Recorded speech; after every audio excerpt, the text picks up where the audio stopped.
नमस्कार, स्वागत है आप सभी का। आप देख रहे हैं समाचार। दिन के 11 बज चुके हैं। मैं हूं अजय मिश्र। देखते हैं सबसे पहले हेडलाइंस। भारत और सिंगापुर अपने ऐतिहासिक संबंधों को समग्र रणनीतिक साझेदारी के स्तर पर ले जाने पर हुए सहमत। प्रतिनिधि मंडल स्तर की वार्ता के बाद दोनों देशों के बीच हुए 4 अहम समझौते। डिजिटल तकनीक, सेमीकंडक्टर, स्वास्थ्य और स्किल डेवलपमेंट के क्षेत्र में सहयोग बढ़ाने पर बनी सहमति।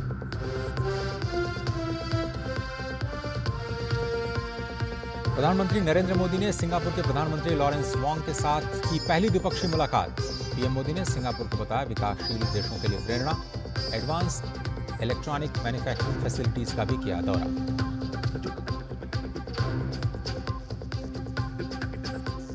अंतर्राष्ट्रीय सोलर महोत्सव का दिल्ली के भारत मंडपम में आगाज। आज नवीकरणीय ऊर्जा क्षेत्र में ग्लोबल साउथ के भारत के नेतृत्व को मिलेगा बढ़ावा। 2030 तक 500 गीगावाट नवीकरणीय ऊर्जा का है भारत का लक्ष्य।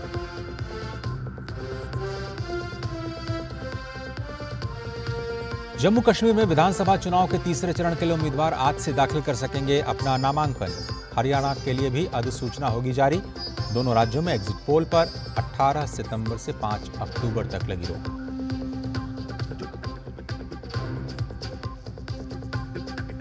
लखनऊ में जारी तीनों सेनाओं के पहले संयुक्त कमांडर सम्मेलन का आज दूसरा दिन। रक्षा मंत्री राजनाथ सिंह रक्षा तैयारियों की करेंगे समीक्षा। शीर्ष स्तर के सैन्य नेतृत्व को भी करेंगे संबोधित।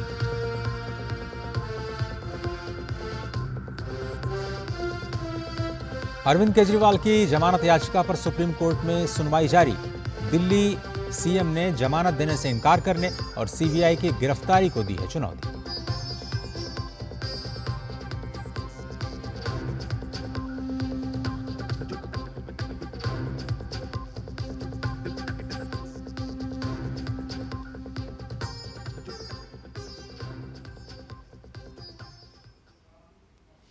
और आज की बड़ी खबर की शुरुआत करते हैं और आज की सबसे बड़ी खबर है प्रधानमंत्री का सिंगापुर दौरा।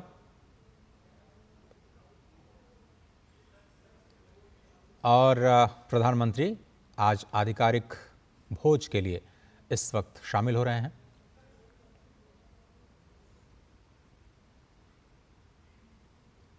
आज का दौरा बहुत ही महत्वपूर्ण। प्रधानमंत्री का आज दूसरा दिन है सिंगापुर के अहम दौरे का और अब से थोड़ी देर पहले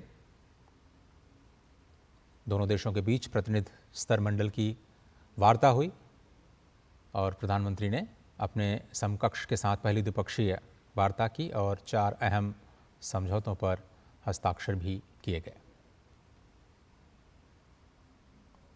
दोनों देशों के बीच पीपल टू पीपल कनेक्ट को बढ़ाने के लिए, कारोबारी संबंध को और भी मजबूत करने के लिए और ख़ास तौर पर डिजिटल तकनीक, नवाचार, स्किल डेवलपमेंट और हेल्थ और मेडिसिन के क्षेत्र में सहयोग को और बढ़ाने के लिए जो दोनों देशों के बीच संबंध है उसको एक स्तर और ऊपर उठाने के लिए, और ये स्तर है कॉम्प्रिहेंसिव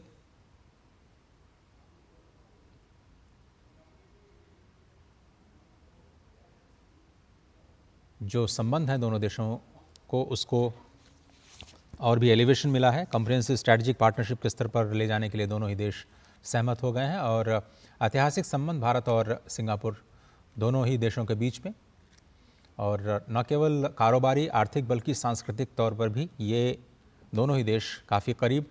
भारत की एक्ट ईस्ट पॉलिसी, भारत की साउथ चाइना सी पॉलिसी, इंडो पैसिफिक रीजन में जो भारत की नीतियाँ हैं उसका समर्थन सिंगापुर की तरफ से हमेशा मिलता रहा है। एक स्वतंत्र देश के तौर पर भारत ने सिंगापुर को सबसे पहले मान्यता देने वाले देशों में भारत शामिल रहा। सदियों पुराने सांस्कृतिक संबंध भारत के सिंगापुर के पास साथ पहले से ही हैं और कल पहुंचे थे प्रधानमंत्री नरेंद्र मोदी सिंगापुर इस आधिकारिक यात्रा के लिए और ब्रुनेई के ऐतिहासिक दौरे के समापन के बाद ये सिंगापुर आइलैंड का दौरा। और आपको बताएं इससे पहले सिंगापुर अपने ऐतिहासिक संबंधों को समग्र रणनीतिक साझेदारी के स्तर पर ले जाने के लिए सहमत हो गए हैं। आज का दिन अंतिम दिन इस यात्रा का और बहुत ही अहम। द्विपक्षीय वार्ता के बाद अब अनौपचारिक वार्ताओं का जो दौर है वो शुरू होगा।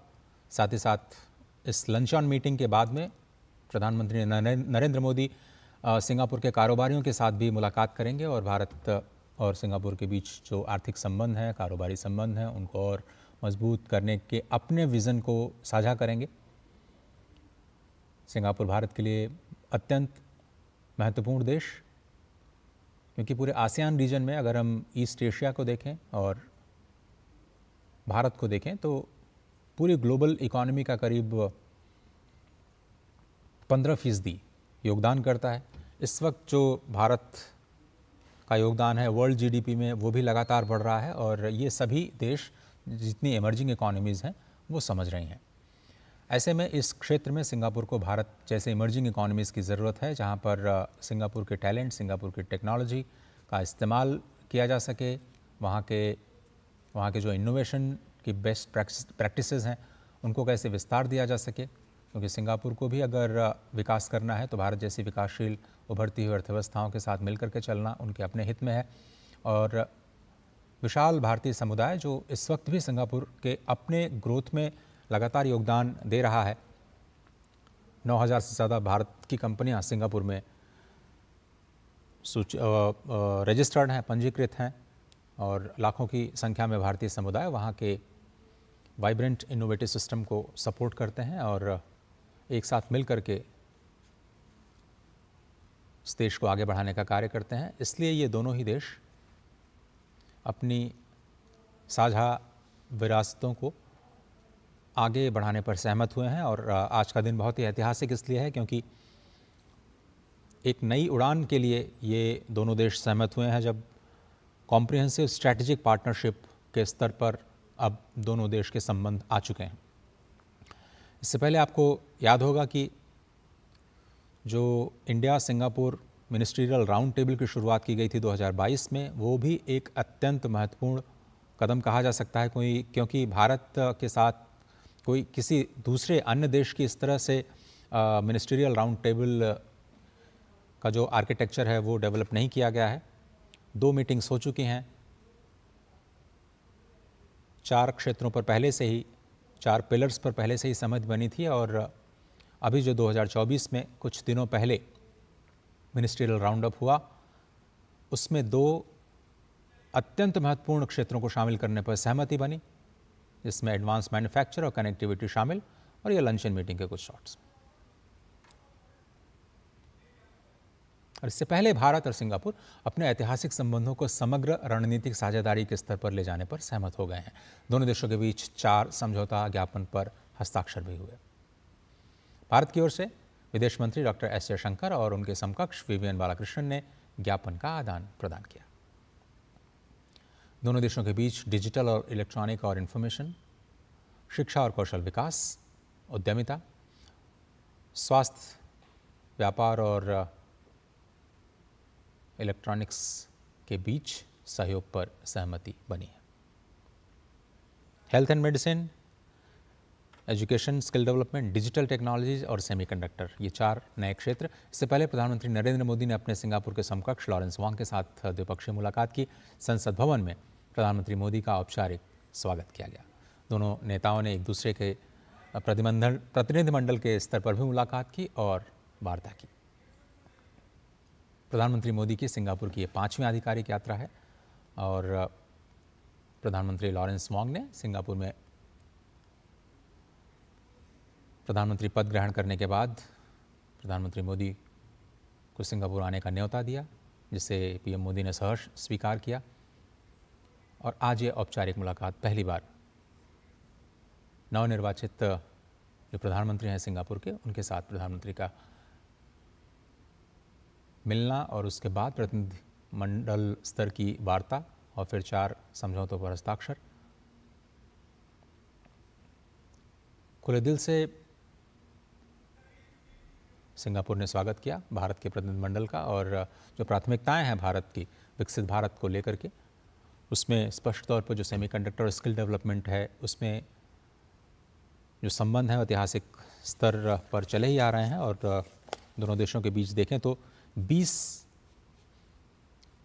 तरह के ऐसे इकोसिस्टम हैं या फिर कहें कि बायलैटरल मैकेनिज्म्स हैं, डायलॉग्स हैं, एक्सरसाइजेज हैं जो दोनों देश एक साथ मिल करके करते हैं। दोनों ही East Asia summit, G20, Indian Ocean Rim Association जैसे बड़े अंतर्राष्ट्रीय संगठनों का हिस्सा है। फिनटेक कोऑपरेशन एग्रीमेंट हो चुका है दोनों देशों के बीच में। 2023 में आपको पता है कि यूपीआई और सिंगापुर के पेनाव के बीच समझौता हुआ, जिसमें दोनों देश डिजिटल पेमेंट स्वीकार करने के लिए सहमत हुए हैं। और अब देखते हैं कि प्रधानमंत्री ने क्या कुछ संबोधन दिया है। आपको एक बार फिर से सुनवाते हैं इस प्रतिनिधिमंडल स्तर की वार्ता के दौरान। एक्सेलेंसी, गर्मजोशी भरे स्वागत के लिए मैं आपका हार्दिक धन्यवाद करता हूं। आपके प्रधानमंत्री पद ग्रहण करने के बाद ये हमारी पहली मुलाकात है। मेरी तरफ से आपको बहुत बहुत बधाई और हार्दिक शुभकामनाएं। मुझे विश्वास है 4G के नेतृत्व में सिंगापुर और अधिक तेजी से प्रगति करेगा। एक्सेलेंसी, सिंगापुर केवल एक पार्टनर देश नहीं है। सिंगापुर हर विकासशील देश के लिए एक प्रेरणा है। हम भी भारत में अनेकों सिंगापुर बनाना चाहते हैं और मुझे खुशी है कि हम इस दिशा में मिलकर प्रयास कर रहे हैं। हमारे बीच जो मिनिस्टरियल राउंड टेबल बनी है वो एक पाथ ब्रेकिंग मैकेनिज्म है। Skilling, digitalisation, mobility, advance manufacturing जैसे सेमीकंडक्टर और एआई, हेल्थ केयर, सस्टेनेबिलिटी और साइबर सिक्योरिटी जैसे क्षेत्रों में सहयोग की दिशा में ये इनिशिएटिव की पहचान बन गई है। और सिंगापुर में प्रधानमंत्री नरेंद्र मोदी ने वहां के एडवांस इलेक्ट्रॉनिक मैन्युफैक्चरिंग फैसिलिटीज़ का दौरा किया। ये सेमीकंडक्टर बनाने वाली एक प्रमुख कंपनी है। प्रधानमंत्री मोदी की ये यात्रा भारत सिंगापुर के बीच सेमीकंडक्टर के क्षेत्र में निर्माण, कौशल विकास और रोजगार को बढ़ावा देगी, ऐसी उम्मीद जताई जा रही है। स्किल डेवलपमेंट के तहत सेमीकंडक्टर फैसिलिटीज़ में काम कर रहे भारतीयों के साथ भी मुलाकात की। और कई सारे स्टूडेंट एक्सचेंज प्रोग्राम है भारत और सिंगापुर के बीच में। आपको बताएं कि भारत और सिंगापुर मिलकर के सबसे बड़ा स्टार्टअप हैकाथॉन भी चलाते हैं। न केवल उस स्पेसिफिक जो फैसिलिटी है उसके नुमाइंदों के साथ बात की प्रधानमंत्री, बल्कि जो उड़ीसा वर्ल्ड स्किल सेंटर है वहाँ के जो छात्र सिंगापुर में इंटर्नशिप के लिए गए हैं उनके साथ भी मुलाकात का। आपको पता है कि इंटर्नशिप बहुत बड़ा फोकस होने जा रहा है। सरकार का बजट में घोषणा की गई है इसमें कैसे निजी कंपनियों को शामिल किया जाए और इस तरह के इंटर्नशिप प्रोग्राम से कैसे रोजगार और स्किलिंग को डेवलप करने में मदद मिलती है, उस पर भी बड़ा फोकस दिखाई दिया। चलिए कुछ और खबरों का रुख करते हैं। आपको बताएं कि आज शिक्षक दिवस है और इस मौके पर राष्ट्रपति द्रौपदी मुर्मू ने नई दिल्ली के विज्ञान भवन में आयोजित एक कार्यक्रम में 82 चयनित शिक्षकों को वर्ष 2024 के राष्ट्रीय शिक्षक पुरस्कार से सम्मानित करने का आज उनका कार्यक्रम है। इस साल शिक्षक पुरस्कार पाने वाले शिक्षकों में से 50 शिक्षक स्कूली शिक्षा और साक्षरता विभाग से हैं। ये शिक्षक 28 राज्यों, 3 केंद्र शासित प्रदेशों और 6 संगठनों से हैं। इनका चयन स्कूली शिक्षा विभाग द्वारा एक ऑनलाइन और पारदर्शी त्रिस्तरीय चयन प्रक्रिया के माध्यम से किया गया। इसके अलावा उच्च शिक्षा विभाग के 16 और कौशल विकास और उद्यमिता मंत्रालय के 16 शिक्षकों को भी सम्मानित किया जाएगा। शिक्षकों को राष्ट्रीय पुरस्कार प्रदान करने का उद्देश्य उनके अद्वितीय योगदान को रेखांकित करना और ऐसे शिक्षकों का सम्मान करना है जिन्होंने अपनी प्रतिबद्धता और परिश्रम से न सिर्फ शिक्षा की गुणवत्ता में सुधार किया बल्कि अपने छात्रों के जीवन को भी समृद्ध किया। पुरस्कार के रूप में प्रत्येक शिक्षक को 50,000 रुपये का नकद, एक सम्मान पत्र और एक सिल्वर मेडल प्रदान किया जाएगा। और शिक्षक दिवस के अवसर पर सभी शिक्षकों के लिए खासतौर पर राष्ट्रपति भवन का अमृत उद्यान खुला रहेगा। इसके लिए वे नॉर्थ एवेन्यू रोड के पास राष्ट्रपति भवन के गेट नंबर 35 से आ सकते हैं। उनकी सुविधा के लिए केंद्रीय सचिवालय मेट्रो स्टेशन से राष्ट्रपति भवन के गेट नंबर 35 तक निःशुल्क शटल बस की सेवा भी उपलब्ध कराई जा रही है। बता दें कि अब तक 1.5 लाख से ज़्यादा लोग राष्ट्रपति भवन के अमृत उद्यान का भ्रमण कर चुके हैं। और शिक्षक दिवस के इस शुभ अवसर पर प्रधानमंत्री नरेंद्र मोदी ने भी शिक्षा मंत्रालय को एक पत्र लिखा है और इस अवसर पर सभी शिक्षकों को अपनी शुभकामनाएं दी हैं। उन्होंने विकसित और आत्मनिर्भर भारत में शिक्षकों के महत्वपूर्ण योगदान को रेखांकित किया। साथ ही भारत के पूर्व राष्ट्रपति डॉक्टर सर्वपल्ली राधाकृष्णन की जयंती पर उन्हें श्रद्धापूर्वक नमन भी किया। शिक्षा मंत्रालय ने सोशल मीडिया हैंडल पर प्रधानमंत्री के संदेश को साझा किया है। अपने संदेश के माध्यम से प्रधानमंत्री नरेंद्र मोदी ने राष्ट्र को विकास के पथ पर अग्रसर करने और भावी पीढ़ी को सशक्त बनाने में जुटे सभी शिक्षकों को शुभकामनाएं दी हैं। साथ ही उन्होंने भारत में शिक्षकों के महत्वपूर्ण योगदान को रेखांकित करते हुए उस पर प्रकाश डाला। और पीएम मोदी ने शिक्षक दिवस के मौके पर सोशल मीडिया के माध्यम से भी सभी शिक्षकों को बधाई दी। अपने एक्स पर लिखे संदेश में उन्होंने कहा, कोट, शिक्षक दिवस की हार्दिक शुभकामनाएं। ये अवसर युवा मस्तिष्क को आकार देने वाले सभी शिक्षकों के प्रति आभार व्यक्त करने का है। डॉक्टर राधाकृष्णन को उनकी जयंती पर श्रद्धांजलि। इसके साथ ही प्रधानमंत्री मोदी ने इस अवसर पर एक वीडियो भी साझा किया। I believe when a teacher learns, a nation leads. Teacher की सबसे बड़ी जो स्ट्रेंथ होती है वो पॉजिटिविटी होती है, सकारात्मक। और एक टीचर की भूमिका ही है जो व्यक्ति को रोशनी दिखाने की काम को करती है। मैं मन से मानता हूं टीचर सर्वाधिक देश को बनाने में योगदान देने वाला ऐसा काम आपके पास है। आप देश बदल सकते हैं, जीवन बदल सकते हैं, आप सदी बदल सकते हैं। ये सामर्थ्य आपके अंदर होता है। विद्यार्थी का शिक्षक के प्रति आदर, शिक्षक का शिक्षा के प्रति समर्पण और विद्यार्थी और शिक्षक के बीच में एक अपनत्व का भाव, यही एक जोड़ी होती है जो जीवन जीने की कला भी सिखाती है और सपने संजोने की आदत भी बनाती है। देश आज भारत के पूर्व राष्ट्रपति डॉक्टर राधाकृष्णन जी को उनके जन्म दिवस पर आदरांजलि दे रहा है।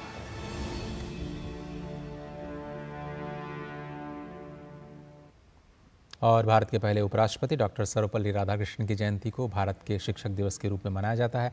इस दिन भारतीय संस्कृति के संवाहक, प्रख्यात शिक्षाविद, महान दार्शनिक और भारत रत्न डॉक्टर सर्वपल्ली राधाकृष्णन के भारतीय संस्कृति और शिक्षा के क्षेत्र में अनोखे योगदान को भी याद किया जाता है। आइए दिखाते हैं आपको ये खास रिपोर्ट।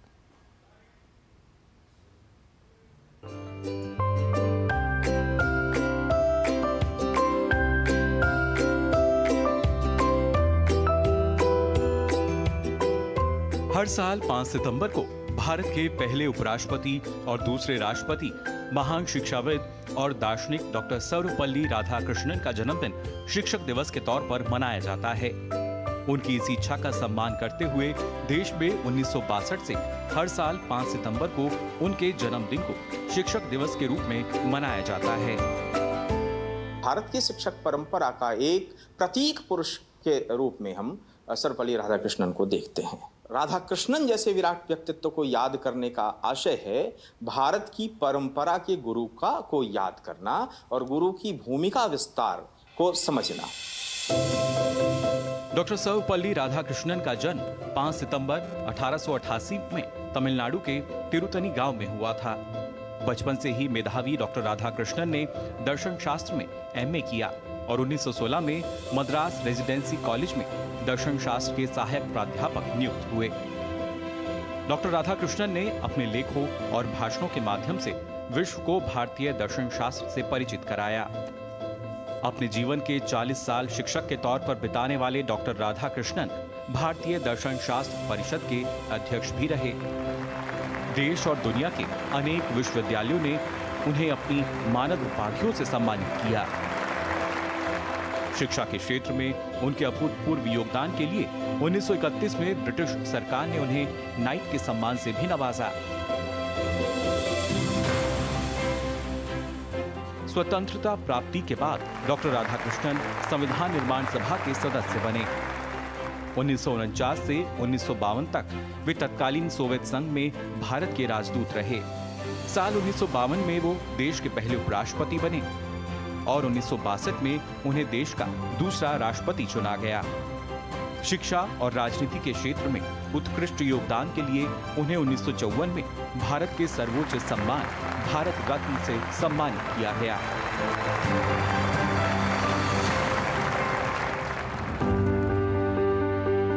लंबी बीमारी के बाद 17 अप्रैल 1975 को उनका निधन हो गया।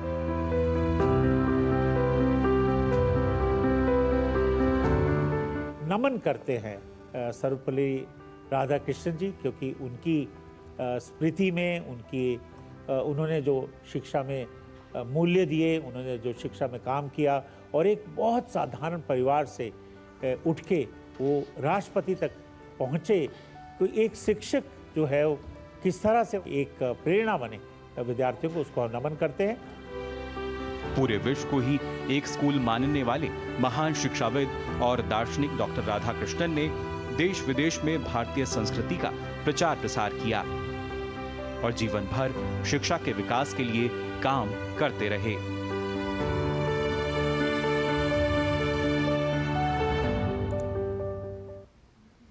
लखनऊ में जारी पहले संयुक्त कमांडर सम्मेलन का आज दूसरा दिन है। रक्षा मंत्री राजनाथ सिंह आज मंत्रालय के वरिष्ठ अधिकारियों और भारतीय सशस्त्र बलों के शीर्ष अधिकारियों के साथ विचार विमर्श करेंगे। संयुक्त कमांडर सम्मेलन का विषय है सशक्त और सुरक्षित भारत, सशस्त्र बलों का परिवर्तन। ये सम्मेलन बदलते परिवेश के अनुकूल भारत की सेना के भविष्य को आकार देने पर केंद्रित है। सम्मेलन में वर्तमान सुरक्षा स्थिति और सशस्त्र बलों की रक्षा तैयारियों की समीक्षा करते हुए जनरल अनिल चौहान ने विभिन्न क्षेत्रों में मिलकर काम करने, सहयोग बढ़ाने और भविष्य की योजनाओं के महत्व पर जोर दिया। उन्होंने एकीकरण के प्रारूप पर कई पहल शुरू करने के लिए तीनों सेनाओं की सराहना भी की।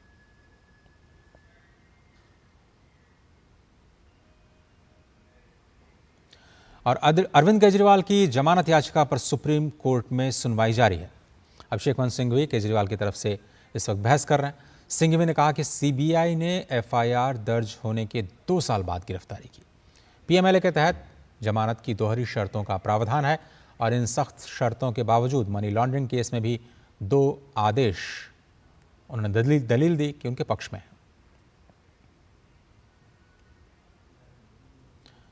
और सुप्रीम कोर्ट में ये सुनवाई लगातार जारी है। सिंघवी ने कहा है कि सीबीआई ने एफआईआर दर्ज होने के बाद 2 साल तक इंतज़ार किया और अगर पीएमएलए का भी जिक्र करें तो उसके तहत ज़मानत की दोहरी शर्त का प्रावधान है। इन सख्त शर्तों के बावजूद भी मनी लॉन्ड्रिंग केस में 2 आदेश मेरे पक्ष में है, यह दलील अरविंद केजरीवाल की तरफ से आई है।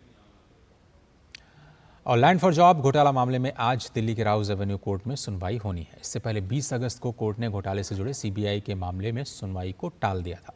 स्पेशल जज विशाल गोगने के उपलब्ध नहीं होने की वजह से ये सुनवाई टली थी। बता दें कि सीबीआई ने 7 जून को इस मामले में अंतिम चार्जशीट दाखिल की थी। इसमें लालू प्रसाद यादव समेत 78 लोगों को आरोपी बनाया गया था। इन आरोपियों में रेलवे में नौकरी पाने वाले 38 उम्मीदवार भी शामिल हैं। कोलकाता में ट्रेनी डॉक्टर की रेप और हत्या के मामले में कल रात भर विरोध प्रदर्शन किया गया। कोलकाता में सैकड़ों लोग अपने घरों की बत्तियां बंद कर सड़कों पर उतर आए और आरजीकर अस्पताल में ट्रेनी डॉक्टर के रेप मर्डर के मामले के खिलाफ अपना विरोध प्रदर्शन दर्ज कराया। प्रदर्शनकारियों ने रात 9 बजे से लेकर के 10 बजे तक लाइट बंद रखने का विरोध करने का आह्वान किया था। इस आह्वान पर कोलकाता सहित राज्य के विभिन्न इलाकों में लाइट बंद कर विरोध प्रदर्शन किया गया। कैंडल लाइट जलाकर लोगों ने विरोध मार्च भी निकाला। मृतक डॉक्टर के माता पिता भी इस प्रदर्शन में शामिल हुए। पश्चिम बंगाल के राज्यपाल सीवी आनंद बोस ने भी राजभवन की बत्तियां बंद कर और मोमबत्ती जला करके इस विरोध का समर्थन किया। पश्चिम बंगाल के राज्यपाल सीवी आनंद बोस ने कल मुख्यमंत्री ममता बनर्जी से आरजीकर अस्पताल मामले में नाराज लोगों की भावनाओं को शांत करने के लिए ठोस कदम उठाने की अपील की। उन्होंने महिलाओं की सुरक्षा पर ध्यान देने के साथ साथ राज्य में कानून व्यवस्था सुनिश्चित करने का भी निर्देश दिया। राजभवन की ओर से जारी एक बयान में कहा गया कि राज्यपाल ने मुख्यमंत्री को ठोस कदम उठाने का निर्देश दिया है। इससे पहले राज्यपाल ने महिला सुरक्षा बढ़ाने को लेकर विश्वविद्यालयों के कुलपतियों के साथ भी आपात बैठक की थी। कोलकाता के आरजीकर मेडिकल कॉलेज और हॉस्पिटल में जूनियर डॉक्टर के साथ रेप मर्डर के मामले को लेकर के न्याय की मांग और विरोध प्रदर्शन थमने का नाम नहीं ले रहा। कल एम्स दिल्ली के डॉक्टर्स ने मोमबत्ती जला करके विरोध प्रदर्शन किया है। रेजिडेंट डॉक्टर्स ने कहा कि वे कैंडल मार्च निकालकर अपने साथी और बहन के लिए इंसाफ की मांग कर रहे हैं। उन्होंने कहा कि आज पूरे भारत में डॉक्टर्स कैंडल मार्च निकालकर ये प्रोटेस्ट कर रहे हैं। इसके अलावा राम मनोहर लोहिया अस्पताल के डॉक्टर्स ने भी विरोध प्रदर्शन किया है।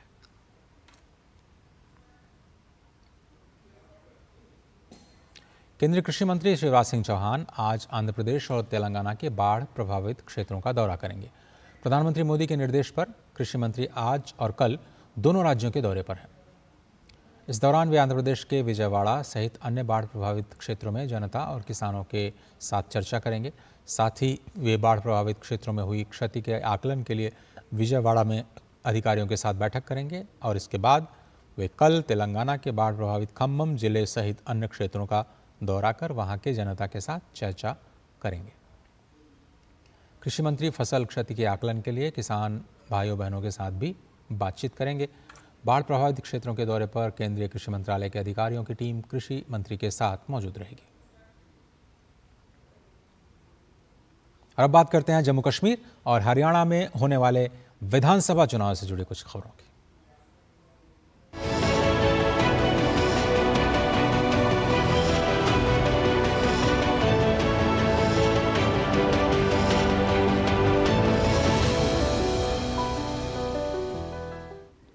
जम्मू कश्मीर विधानसभा चुनाव के तीसरे चरण के लिए अधिसूचना जारी हो गई है। इसके साथ ही नामांकन प्रक्रिया का भी आगाज हो गया, जो 12 सितंबर तक चलेगा। इस चरण के लिए 13 सितंबर को नामांकन पत्रों की जांच होगी और 17 सितंबर तक नाम वापस लिए जा सकेंगे। वहीं दूसरे चरण की 26 विधानसभा सीटों पर नामांकन दाखिल करने की आज अंतिम तिथि है। जम्मू कश्मीर में कांग्रेस के जिलाध्यक्ष साहिल फारूक ने पार्टी के खिलाफ बगावत कर दी है। साहिल ने गांदरबल विधानसभा क्षेत्र से नेशनल कॉन्फ्रेंस के उपाध्यक्ष उमर अब्दुल्ला के खिलाफ निर्दलीय उम्मीदवार के रूप में नामांकन दाखिल किया है। साहिल ने आरोप लगाया कि गांदरबल के हितों को बार बार बाहरी लोगों के लिए बलिदान किया गया और इस बार स्थानीय युवाओं ने बाहरी उम्मीदवारों को नकारने का फैसला किया है। यह कदम कांग्रेस और नेशनल कॉन्फ्रेंस के बीच हुए चुनाव पूर्व गठबंधन के खिलाफ है। वहीं भारतीय जनता पार्टी के वरिष्ठ नेता चंद्रमोहन शर्मा ने भी कल जम्मू पूर्व निर्वाचन क्षेत्र में निर्दलीय उम्मीदवार के रूप में चुनाव लड़ने की घोषणा की। टिकट वितरण को लेकर के भाजपा में पहली सूची जारी होने के बाद से ही चंद्रमोहन शर्मा नाराज थे। उनके साथ ही जम्मू क्षेत्र के कई जिलों में नेता और कार्यकर्ता विरोध प्रदर्शन कर रहे हैं। चंद्रमोहन शर्मा ने कहा कि पार्टी पुराने नेताओं और कार्यकर्ताओं की अनदेखी कर रही है। चंद्रमोहन शर्मा बीजेपी के कद्दावर नेता रहे हैं। उधर हरियाणा विधानसभा चुनाव के लिए आज अधिसूचना जारी की जाएगी। अधिसूचना जारी होने के साथ ही नामांकन पत्र दाखिल करने की प्रक्रिया भी शुरू हो जाएगी, जो 12 सितंबर तक जारी रहेगी। निर्वाचन आयोग द्वारा जारी नए चुनाव कार्यक्रम के तहत अब राज्य में 1 अक्टूबर की बजाय 5 अक्टूबर को मतदान होगा और 8 अक्टूबर को मतों की गिनती के बाद परिणाम घोषित किया जाएगा। बता दें कि हरियाणा विधानसभा की 90 सीटों के लिए एक ही चरण में मतदान होगा। हरियाणा विधानसभा का कार्यकाल 3 नवंबर 2024 को समाप्त होने जा रहा है। हरियाणा विधानसभा चुनाव के लिए बीजेपी ने 67 उम्मीदवारों के नामों का ऐलान किया है। मुख्यमंत्री नायब सिंह सैनी लाडवा सीट से चुनाव लड़ेंगे, जबकि अंबाला कैंट से अनिल विज चुनाव लड़ेंगे। इसके साथ ही बीजेपी ने जेजेपी के 3 पूर्व विधायकों को भी टिकट दिया है। देवेंद्र बबली को टोहाना, राम कुमार गौतम को सफीदों और उकलाना से अनूप धानक को टिकट मिला है।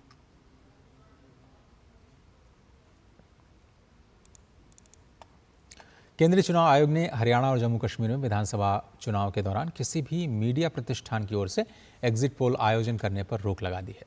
ये प्रतिबंध भारतीय जन प्रतिनिधित्व अधिनियम 1951 की धारा 126A के तहत लगाई गई। आयोग की ओर से जारी अधिसूचना के अनुसार एग्जिट पोल पर प्रतिबंध मतदान शुरू होने से पहले दिन से लागू होगा और मतदान समाप्ति के आधे घंटे तक जारी रहेगा। अधिसूचना में कहा गया कि धारा 126A के तहत कोई भी व्यक्ति एग्जिट पोल का आयोजन नहीं करेगा और न ही प्रिंट या इलेक्ट्रॉनिक मीडिया के माध्यम से इसके परिणामों को प्रकाशित या फिर प्रसारित करेगा। उल्लंघन करने पर 2 साल तक की जेल या जुर्माना या फिर दोनों ही किए जा सकते हैं। चुनाव आयोग ने बुधवार 18 सितंबर को सुबह 7 बजे से लेकर 5 अक्टूबर शाम 6:30 बजे तक एग्जिट पोल के आयोजन और प्रचार पर पूरी तरह से रोक लगाने की अवधि घोषित की है।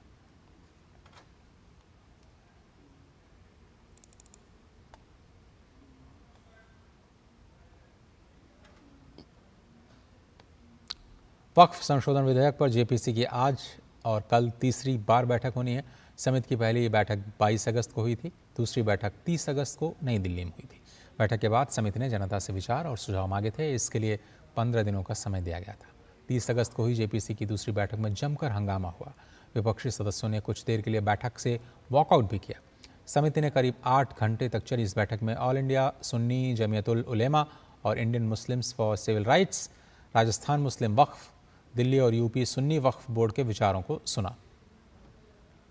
बता दें कि लोकसभा सांसद जगदम्बिका पाल की अध्यक्षता में जॉइंट पार्लियामेंट्री कमेटी बनाई गई है। 31 सदस्यों की समिति में लोकसभा से 21 और राज्यसभा से 10 सदस्य शामिल हैं। महाराष्ट्र के सिंधुदुर्ग जिले के राजकोट किले में छत्रपति शिवाजी महाराज की मूर्ति ढहने के मामले में सिंधुदुर्ग पुलिस ने मूर्तिकार जयदीप आप्टे को अब गिरफ्तार कर लिया। आप्टे को थाने से सिंधुदुर्ग ले जाया गया। सिंधुदुर्ग पुलिस के मुताबिक आज आप्टे को सक्षम अदालत में पेश किया जाएगा। आपको बता दें कि घटना के 2 हफ्ते बाद बुधवार रात जयदीप आप्टे को पुलिस ने कल्याण से हिरासत में लिया। जयदीप आप्टे यहां अपने परिवार से मिलने आए थे। गौरतलब है कि छत्रपति शिवाजी महाराज का पुतला गिरने के मामले में पुलिस जयदीप आप्टे को खोज रही थी। जयदीप आप्टे की तलाश के लिए पुलिस की कई टीमें सर्च ऑपरेशन में लगी हुई थी।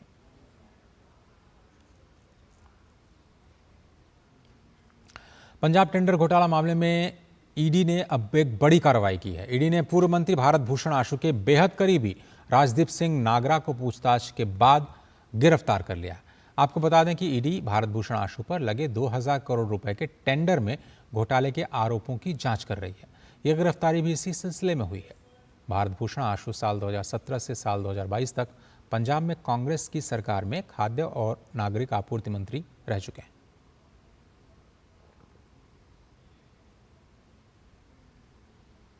इसी दौरान पंजाब की मंडियों में लेबर और ट्रांसपोर्टेशन के टेंडर में बड़े स्तर पर गड़बड़ियां की गई थी। अमेरिका के जॉर्जिया प्रांत में एक हाई स्कूल में हुई गोलीबारी में कम से कम 4 लोगों की मौत हो गई है और कई घायल हो गए हैं। राष्ट्रपति जो बाइडेन ने कहा कि देश में मूर्खतापूर्ण बंदूक हिंसा समाज को तोड़ रही है। मीडिया रिपोर्ट के अनुसार कथित शूटर को हिरासत में ले लिया गया है। ये गोलीबारी स्थानीय समय के अनुसार करीब 9:30 बजे जॉर्जिया के बिंडर में आपालाची हाई स्कूल में हुई। राष्ट्रपति जो बाइडेन ने कहा कि उन लोगों की मृत्यु पर शोक व्यक्त करते हैं जिनकी जान बेहद मूर्खतापूर्ण बंदूक हिंसा के कारण चली गई। उन्होंने कहा कि इस बंदूक हिंसा महामारी को समाप्त करना उनके लिए व्यक्तिगत है और इसलिए उन्होंने दोनों दलों से समर्थन वाले सुरक्षित समुदाय अधिनियम पर हस्ताक्षर किए हैं। उत्तर प्रदेश के सुल्तानपुर में भारत ज्वेलर्स के यहां दिन दहाड़े डकैती का आरोपी मुठभेड़ में मारा गया है। एसटीएफ के डिप्टी एसपी धर्मेश शाही की टीम के साथ हुई मुठभेड़ में 1 लाख का इनामी डकैत मंगेश यादव को मार गिराया गया। सुल्तानपुर के कोतवाली देहात के मिस्रपुर पुरैना इलाके में ये मुठभेड़ हुई थी। मुठभेड़ में घायल मंगेश को सीएचसी भदैया में इलाज के लिए भेजा गया, जहां उसने दम तोड़ दिया। पुलिस को मौके से 32 बोर की एक पिस्टल, कारतूस, 315 बोर का एक तमंचा, एक बाइक और लूटे गए जेवर बरामद हुए। भारतीय फिल्म और टेलीविजन संस्थान FTII विश्वविद्यालय का दर्जा हासिल करने की दिशा में अब तेजी से आगे बढ़ रहा है। इसे लेकर शिक्षा मंत्रालय ने FTII के लिए अच्छी खबर दी है। मंत्रालय ने मानित विश्वविद्यालय का दर्जा पाने के लिए संस्थान से शर्तों को पूरा करने के लिए आशय पत्र दाखिल करने को कहा है। इस समय भाजपा का सदस्यता अभियान चलाया जा रहा है। वाराणसी में भी ये अभियान जारी है। वाराणसी के प्रभारी मंत्री जयवीर सिंह ने डीडी न्यूज़ के साथ खास बातचीत में बताया कि भाजपा का सदस्य होना राष्ट्र सेवा करना है। उत्तर प्रदेश के 2 करोड़ भाजपा सदस्य का लक्ष्य लेकर के वे चल रहे हैं। उन्होंने कहा कि अखिलेश यादव को उपचुनाव में ही स्थिति का पता चल जाएगा और काशी का विकास तो माननीय प्रधानमंत्री के नेतृत्व में केंद्र और राज्य सरकार दोनों ही मिलकर के कर रहे हैं। जयवीर सिंह जी हैं उत्तर प्रदेश के पर्यटन मंत्री और काशी के प्रभारी भी हैं। काशी में हैं, सदस्यता अभियान के इस अभियान को धार देने के लिए यहाँ पे आए हुए हैं। ये काशी में सदस्यता अभियान को आप किस तरह से धार दे रहे हैं?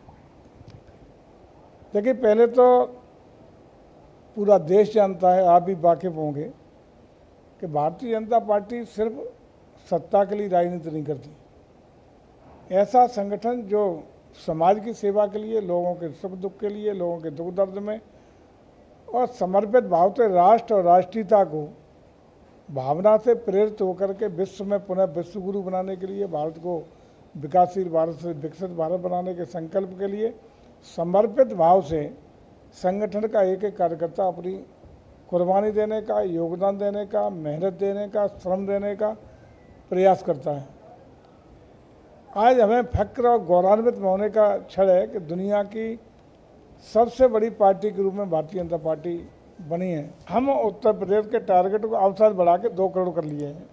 2 करोड़ पूरा करें और मैं समझता हूँ कि ये टारगेट हम लोग बहुत ऊपर ले जाएंगे, क्योंकि आज एक एक कार्यकर्ता और एक एक समाज का व्यक्ति भारतीय जनता पार्टी की सदस्यता ग्रहण करने का आतुर है, चाहता है कि मैं सदस्यता ग्रहण हो।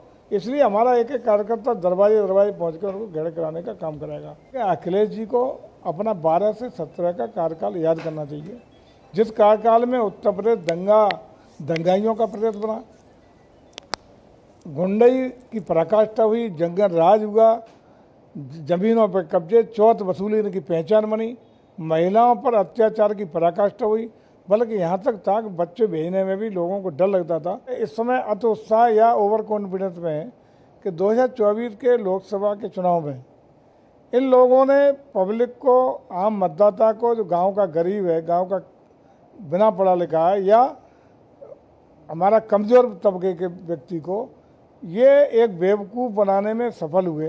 काशी के विकास के लिए हमारी प्रदेश की सरकार, हमारी भारत की सरकार, हम सब लोग कृत संकल्पित हैं और काशी के लिए तो जो बन पड़ रहा है तो दोनों सरकारें कर रही हैं और आगे भी लगातार होता रहेगा, ऐसा भरोसा है। अखिलेश का यह सपना पूरा नहीं हो पाएगा, क्योंकि जो उत्तर प्रदेश के लोग हैं उन्होंने उनका भी कार्यकाल देखा है और योगी जी का भी कार्यकाल देख रहे हैं, या डबल इंजन की सरकार का भी कार्यकाल देख रहे हैं। साथ ही काशी के विकास के लिए दोनों सरकारें पूरी ईमानदारी के साथ लगी हुई हैं और उसका विकास काशी में दिखाई दे रहा है। Doctor Harkesh Bahadur Singh Gautam, DD news, Varanasi. श्रीलंकाई नौसेना द्वारा रिहा किए गए 7 भारतीय मछुआरे चेन्नई हवाई अड्डे पर वापस लौट आए हैं। कल श्रीलंका की नौसेना ने उनके जल क्षेत्र में मछली पकड़ने के आरोप में गिरफ्तार 7 भारतीय मछुआरों को रिहा किया था। श्रीलंकाई नौसेना द्वारा गिरफ्तार किए गए 30 भारतीय मछुआरों को पिछले महीने छोड़ा गया था।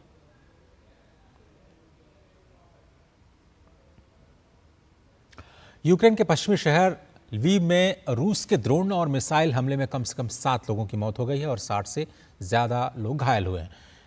इनमें एक ही परिवार के 4 सदस्य भी शामिल हैं। लवीव के मेयर एंद्रे सादोवी ने बताया कि रूसी हमले में एक इमारत ध्वस्त हो गई और 50 से ज़्यादा मकानों को क्षति पहुंची। यूक्रेन द्वारा 1 महीने पहले रूसी कुर्स्क क्षेत्र में सीमा पार शुरू किए गए हमलों के बाद रूसी हवाई हमलों में भी तेज़ी आई है। इस बीच पोल्तवा के गवर्नर ने भी 2022 के बाद मंगलवार को यहां पर सबसे बड़े रूसी हमलों में 50 से ज़्यादा लोगों के मारे जाने के बाद 3 दिनों के शोक की घोषणा की है। यूक्रेन की संसद ने 4 मंत्रियों को बाहर कर दिया है। वहीं विदेश मंत्री दिमित्रो कुलेवा बुधवार को इस्तीफा दे चुके हैं।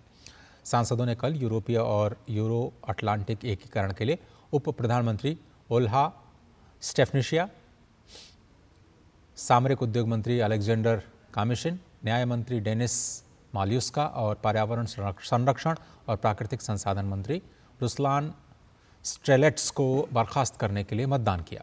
संसद ने विदेश मंत्री दिमित्रो कुलेबा की बर्खास्तगी पर विचार नहीं किया, जिन्होंने बुधवार को इस्तीफा दे दिया था। यूक्रेन के राष्ट्रपति व्लादिमीर जेलेंस्की ने कहा कि कैबिनेट फेरबदल का उद्देश्य विभिन्न चरणों में यूक्रेन को मजबूत करना है। इजराइल के प्रधानमंत्री बेंजामिन नेतान्याहू ने कहा है कि इजराइल केवल उसी संघर्ष विराम पर सहमत होगा जो ये गारंटी देगा कि दक्षिण गाजा और मिस्र के बीच सीमा क्षेत्र का उपयोग हमास के लिए जीवन रेखा के रूप में कभी नहीं किया जा सकता।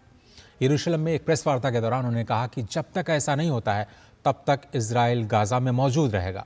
नेतन्याहू ने 42 दिनों तक चलने वाले समझौते के पहले चरण में तथाकथित फिलाडेल्फिया गलियारे में वापसी की अपनी स्पष्ट अस्वीकृति को दोहराया है और उन्होंने कहा कि अंतर्राष्ट्रीय दबाव के कारण वापसी प्रभावी रूप से असंभव हो जाएगी।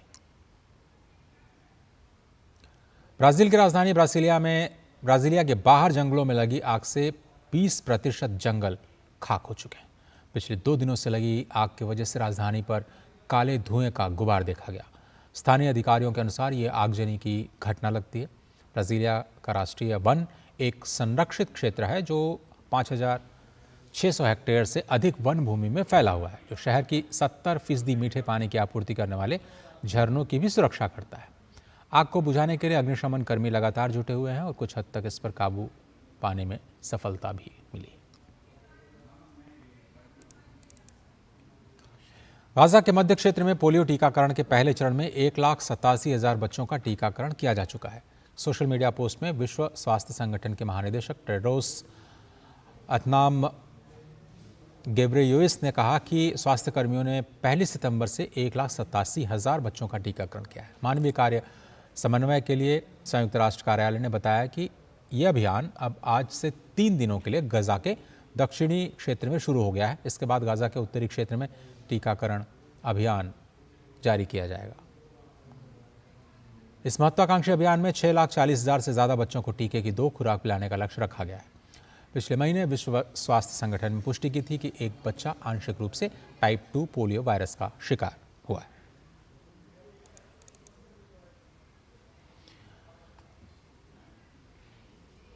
और अब आपको बता दें कि आज अंतर्राष्ट्रीय सोलर महोत्सव का आयोजन किया जा रहा है, जिसमें दुनिया भर के जो नुमाइंदे हैं वो अंतर्राष्ट्रीय सोलर महोत्सव में हिस्सा ले रहे हैं। और अब आपको हम दिखाते हैं प्रधानमंत्री नरेंद्र मोदी का ये संदेश। Respected dignitaries,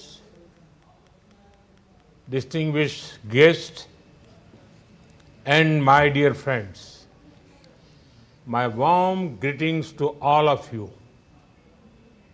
I am glad to welcome you all to the first International Solar Festival. I congratulate the International Solar Alliance for this wonderful initiative. Friends, the Vedas were texts composed thousands of years ago. One of the most popular mantras of the Vedas is about the sun. Even today, millions of Indians chant it daily. Many cultures across the world have respected the sun in their own ways. Most regions also have festivals related to the sun. This International Solar Festival brings the whole world together to celebrate the sun's impact. This is a festival that will help us build a better planet. Friends, in 2015, the ISA began as a small sapling. It was a moment of hope and aspiration. Today, it is growing into giant tree, inspiring policy and action. In such a short time, the membership of ISA has reached a milestone of 100 countries. Additionally, 19 more countries are ratifying the framework agreement for attaining full membership. The growth of this organization is important for the vision of one world, one sun, one grid. Friends, in the past few years, India has taken many massive strides in green energy. We were the first G20 nation to achieve the Paris commitments in renewable energy. The remarkable growth of solar energy is key reason in making this possible. Our solar energy capacity has increased 32-fold in the last 10 years. This speed and scale will also help us achieve 500 gigawatt non-fossil capacity by 2030. Friends, India's growth in the solar sector is the result of a clear approach, whether in India or in the world. The mantra to increase solar adoption is awareness, availability, and affordability. We increase awareness about the need of sustainable energy sources by encouraging domestic manufacturing. In the solar sector, we increase availability. Through specific schemes and incentives, we also made the solar option affordable. Friends, ISA is an ideal platform for exchanging ideas and best practices for solar adoption. India has a lot to share as well. Let me give you an example for a recent policy intervention. A few months ago, we launched the PM Suryaghar Muft Bijli Yojana. We are investing rupees 750 billion in this scheme. Our target is to help 10 million households to install their own rooftop solar panels. We are transferring financial assistance directly to the people's bank account. Low interest, collateral free loans are also being enabled in case additional finance is needed.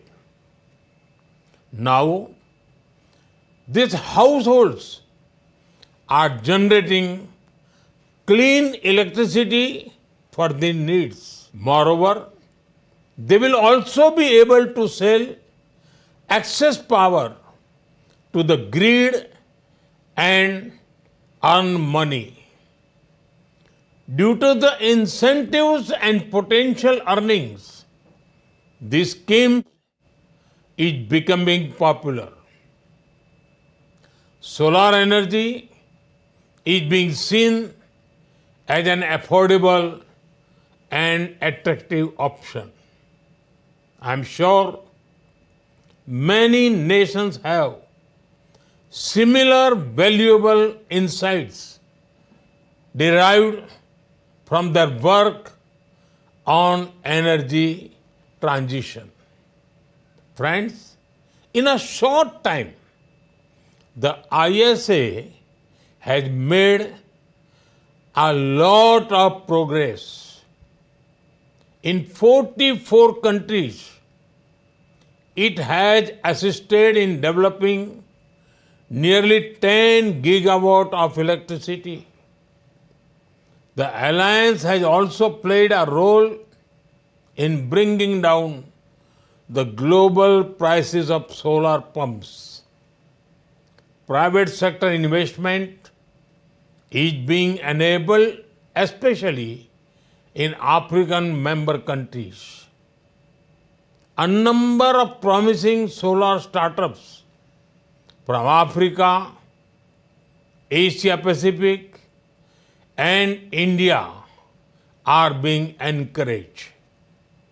This initiative will also be expanded to Latin America and the Caribbean soon. These are noteworthy steps in the right direction. Friends, to ensure an energy transition, the world must collectively discuss some important matters.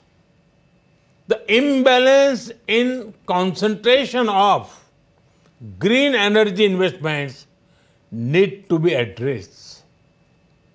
Manufacturing and technology need to be democratized to help developing countries.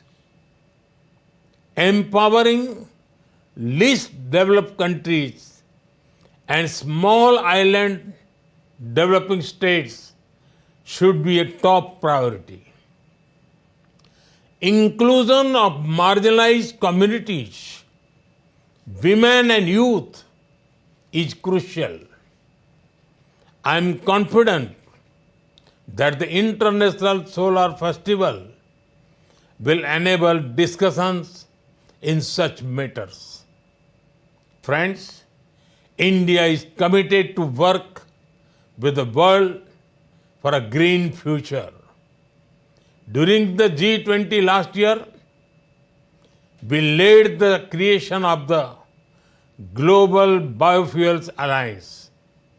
We are also one of the founding members of the International Solar Alliance.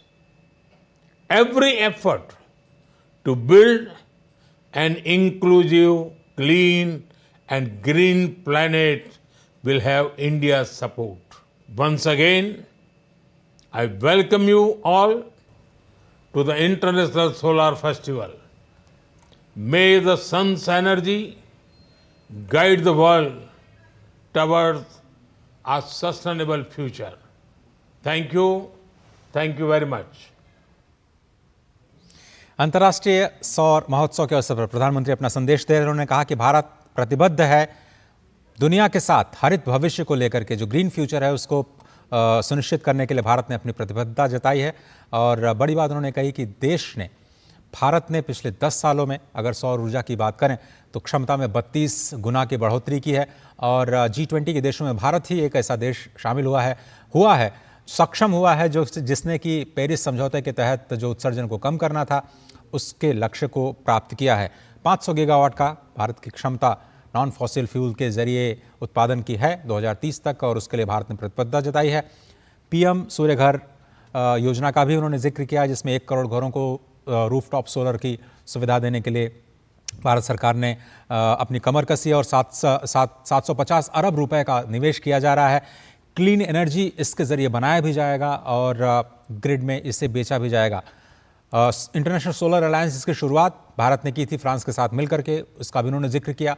अब उसकी सदस्य देशों की संख्या 100 हो गई है। 19 देशों ने रेटिफाई किया है फुल मेंबरशिप के लिए और 44 देशों को इस अलायंस ने मदद की है अब तक सौर ऊर्जा के क्षेत्र में। इस अलायंस की एक बड़ी खासियत ये रही, एक बड़ा योगदान ये रहा कि ग्लोबली जो सोलर कैपेसिटी है उसको बढ़ाने के साथ साथ जो सोलर इक्विपमेंट्स है उसकी कीमतों को भी कम करने में इस अलायंस ने महत्वपूर्ण भूमिका अदा की है। इसका आपको याद होगा कि G20 के दौरान भारत ने इंटरनेशनल बायोफ्यूल अलायंस की भी शुरुआत की थी।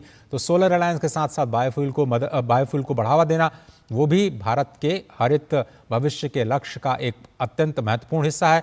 और आज इस अंतर्राष्ट्रीय सौर महोत्सव के अवसर पर पूरे विश्व के साथ अपने विजन को एक बार फिर से साझा किया और सोलर अलायंस के साथ साथ भारत की नीतियों का जिक्र करते हुए उन्होंने बाकी देशों में खासतौर पर जो ग्लोबल साउथ के देश हैं, जो आइलैंड हैं, उनको कैसे शामिल किया जाए तकनीक के माध्यम से और कुछ विकसित देशों में जो तकनीक का कंसंट्रेशन है उसको डेमोक्रेटाइज करने की अपील की है, वकालत किया और सभी देशों से आह्वान किया कि सबसे पहले उन देशों को मदद की जानी चाहिए जो छोटे हैं, जिनके पास कैपेसिटी नहीं है और इंक्लूसिव होना चाहिए इस पूरे मिशन को। आगे बढ़ते हैं और कुछ और खबरों पर निगाह डालते हैं। भारतीय कंपनियों को ज़्यादा ऑर्डर मिलने की वजह से जो सर्विस क्षेत्र की वृद्धि की रफ्तार है वो अगस्त में 5 महीनों के उच्चतम स्तर पर पहुंच गई है। इसे मार्च के बाद से सबसे तेज विस्तार देखा गया। एक मासिक सर्वेक्षण में ये जानकारी मिली है। HSBC इंडिया के मुताबिक कारोबारी गतिविधि यानी जो सर्विसेज PMI है वो 60.9 ये दर्ज किया गया है। और इसी वजह से उत्साहित होकर के कंपनियों ने ज़्यादा भर्तियां भी की थी। आपको बता दें कि अगर ये आंकड़ा 50 से ऊपर आता है तो इसको एक्सपेंशन माना जाता है, यानी नए ऑर्डर्स मिल रहे हैं, और अगर 50 से नीचे का आंकड़ा आता है तो उसे कॉन्ट्रैक्शन माना जाता है। लेकिन पिछले कई महीनों से भारत का मैन्युफैक्चरिंग और सर्विसेज दोनों ही क्षेत्र में लगातार मांग बढ़ रही है और PMI के जो आंकड़े हैं वो यही दिखाते हैं। फिलहाल इस समाचार के संग में सिर्फ इतना ही, लेकिन आपको छोड़े जाते हैं कारोबार जगत की दूसरी अन्य महत्वपूर्ण खबरों के साथ। फटाफट अंदाज में पूरी टीम को दीजिए इजाजत। नमस्कार। केंद्रीय वस्त्र मंत्री गिरिराज सिंह ने कहा कि भारत में वस्त्र उद्योग के साल 2030 तक 35,000 करोड़ अमेरिकी डॉलर तक बढ़ने की आशा है। साथ ही उन्होंने इस दौरान 3.5 करोड़ नौकरियां सृजित होने की उम्मीद भी जताई। उन्होंने कहा कि भारत को उसके भारत ब्रांड और खास वस्त्र उत्पादों के कारण वैश्विक मंच पर पहचान मिलेगी। नवीन और नवीकरणीय ऊर्जा मंत्री प्रहलाद जोशी ने ग्रीन हाइड्रोजन क्षेत्र में नए विचार लाने और युवाओं को शामिल करने के लिए स्टार्टअप लाने की जरूरत पर जोर दिया। ग्रीन हाइड्रोजन इंडिया 2024 के दूसरे अंतर्राष्ट्रीय सम्मेलन को संबोधित करते हुए उन्होंने कहा कि 11 से 13 सितंबर को दिल्ली में होने वाले इस कार्यक्रम में 120 से अधिक प्रदर्शक शामिल होंगे। वित्त मंत्रालय ने 500 करोड़ रुपए से अधिक के व्यय के मामले में नियमों में ढील दी है। इस पहल का मकसद पूंजीगत खर्च में तेजी लाना है। चालू वित्त वर्ष में पूंजीगत व्यय 1.11 लाख करोड़ रुपए निर्धारित किया गया है। इससे सरकारी खर्च को बढ़ावा मिलेगा। केंद्रीय भारी उद्योग मंत्री HD कुमारस्वामी ने कहा कि सरकार अपनी प्रमुख इलेक्ट्रिक परिवहन अपनाने वाली योजना फेम के तीसरे चरण को 1 या 2 महीने में अंतिम रूप दे देगी। उन्होंने कहा कि एक अंतर मंत्रालयी समूह इस योजना के लिए प्राप्त सुझावों पर गौर कर रहा है। देश में बीते 3 वर्षों में फिनटेक स्टार्टअप की संख्या में 5 गुना बढ़ोतरी हुई है। JM फाइनेंशियल की एक रिपोर्ट के मुताबिक पिछले 3 वर्षों में भारत में फिनटेक स्टार्टअप की संख्या बढ़कर 10,200 हो गई है। मौजूदा समय में देश में 26 फिनटेक यूनिकॉर्न हैं। इनकी संयुक्त मार्केट वैल्यू $90 अरब से भी ज्यादा है। दिल्ली NCR में प्याज की कीमतों को नियंत्रण में करने के लिए केंद्र सरकार NCCF के माध्यम से सस्ती दरों पर आज से प्याज बेचेगी। दिल्ली NCR की अलग अलग करीब 38 जगहों पर मोबाइल वैन के माध्यम से NCCF 35 रुपए प्रति किलो की दर से प्याज उपलब्ध करवाएगा। NCLT ने बायजूस के अमेरिकी लेनदारों से कहा कि लेनदारों की समिति को हटाने वाली याचिका की सुनवाई के लिए नई अपील करनी होगी। NCLT ने मामले की सुनवाई 11 सितंबर तक टाल दी है। बायजूस के खिलाफ ये दिवाला कार्रवाई पिछले महीने शुरू हुई थी। एयर इंडिया ने 1400 करोड़ रुपए के निवेश से बेंगलुरु में एक मेगा रखरखाव, मरम्मत और ओवरहॉल सुविधा का निर्माण शुरू किया है। पूरा होने के बाद MRO से भारत में कुशल विमानन इंजीनियरों के लिए 1200 से अधिक नए रोजगार के अवसर पैदा होने और बेहतर आपूर्ति श्रृंखला के माध्यम से कर्नाटक में 200 से ज्यादा छोटे और मध्यम उद्यमों को सहायता मिलने की उम्मीद है।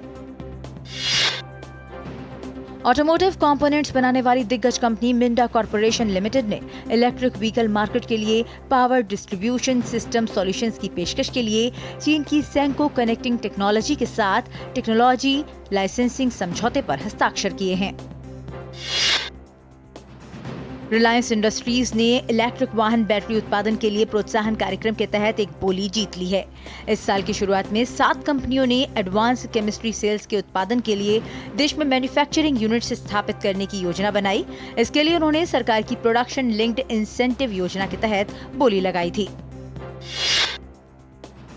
अदानी एंटरप्राइजेज ने केन्या के नैरोबी में हवाई अड्डा विकसित करने के लिए सहायक कंपनी स्थापित की। कंपनी ने नैरोबी में जोमो केन्याट्टा इंटरनेशनल एयरपोर्ट के अधिग्रहण की कोशिश तेज कर दी है। अदानी एंटरप्राइजेज ने स्टॉक एक्सचेंजों को ये जानकारी दी है।